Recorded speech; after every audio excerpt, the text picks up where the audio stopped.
हरियाणा में पूरा खेल पलट गया है और कांग्रेस का कहना है कि इलेक्शन कमीशन रिजल्ट देने में गड़बड़ी कर रहा है। नमस्कार, मैं शंभू कुमार सिंह और आप देख रहे हैं नेशनल दस्तक। इस समय की सबसे बड़ी खबर बता रहा हूं। हरियाणा में बीजेपी ने बाजी मार ली है और हरियाणा का सीएम अब ओबीसी ही होगा, नायब सिंह सैनी होंगे। कुछ सवाल हैं जो आप लोगों को बताना है। क्या हरियाणा में हुड्डा फैमिली ने कांग्रेस को हरा दिया है? क्या हरियाणा में वही हुआ जो मध्य प्रदेश में हुआ था? क्या हरियाणा में कुमारी शैलजा का अपमान कांग्रेस को भारी पड़ा? क्या हरियाणा में जिस तरह से अशोक तंवर को लास्ट मौके पर लाया गया, क्या हरियाणा में जिस तरह से बीजेपी ने ओबीसी कार्ड खेला वो काम कर गया? ये बड़ा सवाल है। वहीं क्या शैलजा का अपमान कांग्रेस के लिए डूबा और क्या कमलनाथ एंड सन्स ने जिस तरह से हराया था कांग्रेस को मध्य प्रदेश में और एक ओबीसी मुख्यमंत्री को आगे करके बीजेपी ने चुनाव जीता था, क्या हरियाणा में भी बीजेपी ने ओबीसी सीएम के आगे करके चुनाव जीत लिया है? और क्या अगर कुमारी शैलजा मुख्यमंत्री कैंडिडेट होती या उदय भान कैंडिडेट होते या कोई ओबीसी चेहरा कैंडिडेट होता तो क्या होता? ये बड़ा सवाल है और इसका असर देश के बाकी राज्यों के चुनाव पर भी पड़ेगा। महाराष्ट्र में भी ओबीसी सीएम चेहरा ला सकती है। पंकजा मुंडे को सीएम का चेहरा बनाया जा सकता है अगर। और ये दिलीप मंडल, सोचिए, दिलीप मंडल के जो लगातार सोशल मीडिया पर जो उन्होंने नैरेटिव चलाया और जो प्रधानमंत्री ने हुड्डा एंड फैमिली पर हमला किया, क्या उसकी जीत है? लेकिन फिलहाल बात इन तमाम मुद्दों पर भी करेंगे। लेकिन सवाल कांग्रेस ने बहुत बड़ा सवाल उठाया है। पवन खेरा जो कि प्रवक्ता है, उन्होंने एक बड़ा सवाल उठाया है कि कांग्रेस की हार की सबसे बड़ी वजह उन्होंने बताया कि चुनाव आयोग जो है वो नतीजों को डिले कर रहा है। जम्मू कश्मीर के नतीजे अपडेट किए जा रहे हैं, लेकिन आपको बता दें कि जो हरियाणा के नतीजे हैं वो लगातार अपडेट नहीं हो रहे हैं, डिले नहीं हो रहे हैं। टेलीविजन चैनलों ने शुरुआत में हरियाणा में 60-65 तक आंकड़े दिखा दिए थे, लेकिन उसके बाद कांग्रेस धीरे चली गई। मैं बार बार कह रहा था कि हरियाणा से जो मेरी रिपोर्ट है, ओबीसी के लोग, एससी समाज के लोग, एससी वोटर और ओबीसी वोटर जो है वो कांग्रेस से बहुत नाराज थे क्योंकि वो हुड्डा फैमिली को नहीं चाहते थे। उनको बीजेपी से प्रॉब्लम थी, लेकिन उससे ज्यादा प्रॉब्लम हुड्डा फैमिली से थी। 10 साल जिस तरह से हुड्डा जी ने सीएम रहते हुए सरकार चलाई थी, जिस तरह से मिर्चपुर कांड हुआ, जिस तरह से कई सारी घटनाएं हुई, और सोचिए टिकट बांटने में भी हुड्डा एंड फैमिली ने जिस तरह की हिरार्की दिखाई, जिस तरह की मोनोपोली दिखाई, सारे पार्टी के नेताओं को दरकिनार कर दिया गया था। तो दीपेंद्र हुड्डा और भूपेंद्र हुड्डा ये दोनों पार्टी चला रहे थे, जैसे कमलनाथ मध्य प्रदेश में और कमलनाथ के बेटे चला रहे थे और राहुल गांधी ने घुटना टेक दिया था। कहा जा रहा है कि बाद में मल्लिकार्जुन खड़गे ने फोन करके और अशोक तंवर को पार्टी ज्वाइन कराया, उसके बाद कुमारी शैलजा को मनाया, तब जाकर ये स्थिति थोड़ी सी संभली है। तो सोचिए हुड्डा एंड फैमिली ने किस तरह से कांग्रेस को हरा दिया। मैं फिर कह रहा हूं, अब वो वक्त निकल चुका है। अब दलित पिछड़े के बगैर राजनीति नहीं होगी।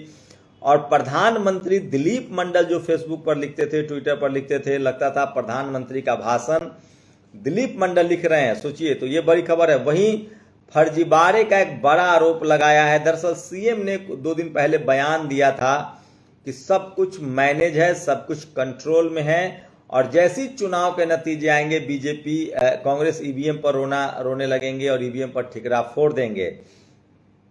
उसके बाद उस बयान को तमाम जगह इंटरप्रेट किया गया, मैनेजमेंट की बात की गई, चुनाव आयोग की बात की गई।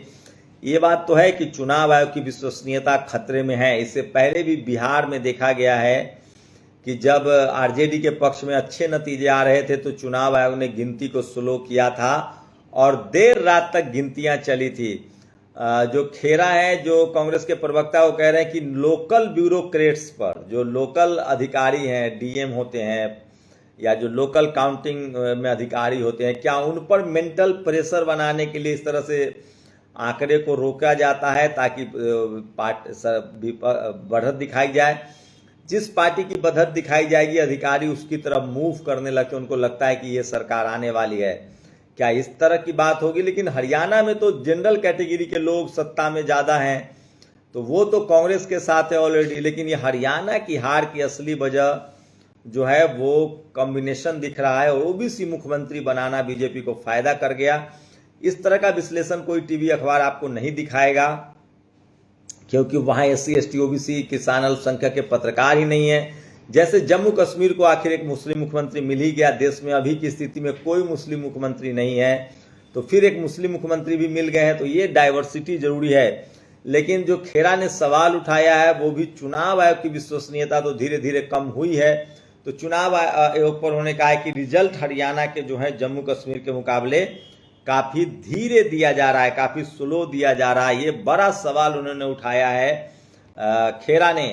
तो आप लोग की क्या राय है? मेरी राय तो यह है कि जिस तरह से कांग्रेस हुड्डा फैमिली पर निर्भर थी, जिस तरह से हुड्डा फैमिली ने टिकट बांटने में मोनोपोली दिखाई, जिस तरह से कुमारी शैलजा को अपमानित किया गया, कुछ ऐसे वीडियोज आए, किस तरह से एक महिला कैंडिडेट के साथ बदसलूकी के वीडियोज आए, और पूरी चुनाव को विनेश फोगाट तक सीमित कर दिया गया।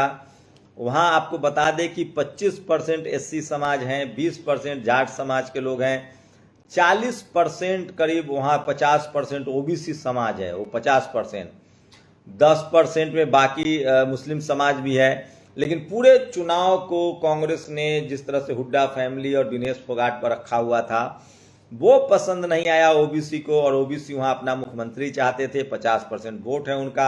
BSP से गठबंधन न करना, INLD से गठबंधन न करना, दुष्यंत से गठबंधन न करना, कांग्रेस को गठबंधन न करना भारी पड़ता जा रहा है। अभी भी मौका है कांग्रेस को गठबंधन करना पड़ेगा, लेकिन इस चुनाव के बाद स्थितियां बदल जाएंगी और नरेंद्र मोदी मजबूत होकर निकलेंगे। RSS की पकड़ भी उन पर ढीली पड़ेगी, और महाराष्ट्र में, झारखंड में भी इसका असर पड़ेगा, दिल्ली में भी असर पड़ेगा। और अगर महाराष्ट्र में तमाम जो उलटफेर चल रहा है, अगर गलती से भी सही बीजेपी ने अगर OBC चेहरा या दलित चेहरा मुख्यमंत्री के तौर पे प्रोजेक्ट किया तो बीजेपी की मुश्किल हो जाएगी। सोचिए, हरियाणा में राहुल गांधी ने लास्ट समय में संविधान उठाया, लास्ट समय में उन्होंने SC ST OBC की बात की, तो हुड्डा एंड फैमिली से जानकार बता रहे कि कांग्रेस हार गई है। लेकिन कांग्रेस का कहना है कि चुनाव आयोग जो है वो नतीजों में देरी कर रहा है, हो सकता है कि आगे अपडेट के बाद अच्छा हो, और क्या लोकल अधिकारियों पर दबाव बनाने की कोशिश है। लेकिन ऐसा हरियाणा के लिहाज से ये ठीक नहीं लग रहा है, क्योंकि वहां तो डोमिनेटिंग कम्युनिटी जो है वो कांग्रेस के साथ है। OBC ने जमकर बीजेपी को वोट दिया है, OBC से सरकार चल रही है, और इसमें दिलीप मंडल की भूमिका को आप नकार नहीं सकते। जिस तरह से दिलीप मंडल ने हुड्डा परिवार के खिलाफ कैंपेन चलाया, हुड्डा फैमिली, हुड्डा के मुख्यमंत्री रहते हुए जो जातीय हिंसा हुई थी, लारा हत्याकांड हो, मिर्चपुर का कांड हो, और जिस तरह से BSP और INLD के गठबंधन ने चुनाव लड़ा, दुष्यंत चौटाला और चंद्रशेखर के, तो 25% वोटों का वो नुकसान हुआ। OBC का उन्होंने चेहरा नहीं बनाया, OBC ने बिल्कुल वोट नहीं दिया है कांग्रेस को, तो ये बड़ा फैक्टर है। अब मैं लब्बोलुआ भी है कि भारत में बगैर SC ST OBC की राजनीति अब संभव नहीं है, चाहे कांग्रेस हो चाहे बीजेपी हो। दोनों दलों को अब ये सवाल है, डिस्कस है कि 10% आबादी की राजनीति करके आप 90% लोगों की राजनीति तय नहीं कर सकते हैं।